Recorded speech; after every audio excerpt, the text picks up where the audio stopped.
Alinsunod sa programa ng pamahalaan na isulong ang pagpapalago ng agrikultura sa bansa, marapat din na makibahagi at makipagtulungan ng mga pribadong mamamayan.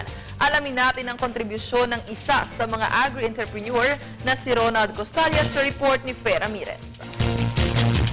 Si Ronald Costales ay isang organic farmer sa Mahayhay, Laguna. Ilang taon ang dumaan hanggang mapaunlad niya ang kanyang vegetable at herbal farm upang maging integrated. Dito ay naghahayupan din siya at gumagawa ng sariling patabang organiko sa pamamagitan ng vermiculture. Nung una, dahil sa kakulangan sa puhunan, hindi umasa sa greenhouse ang pamilya Costales. Ngayong isa ng agri-tourism destination ng Costales Farm, naisip ng mga Costales na hikayatin ng mga overseas Filipino workers na dumayo na sa farm at mamuhunan sa greenhouse na itatayo sa lugar. Yung mga OFW, na kung saan ay maraming pera pero walang panahon magtanim. May puso sila sa pagtatanim pero wala silang panahon magtanim. Ang mga greenhouses ay may pangalan ng OFW na namuhunan dito. So ito po yung ating greenhouse, GH stands for. And then ito po yung name ng investor, yung Shoho.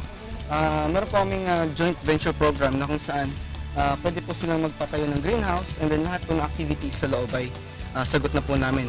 Kasama natin yung production, kung anong itatanim, marketing, kami na rin po ang magbebenta na, and then split kami sa pagkikita, sa kikitain, 50-50.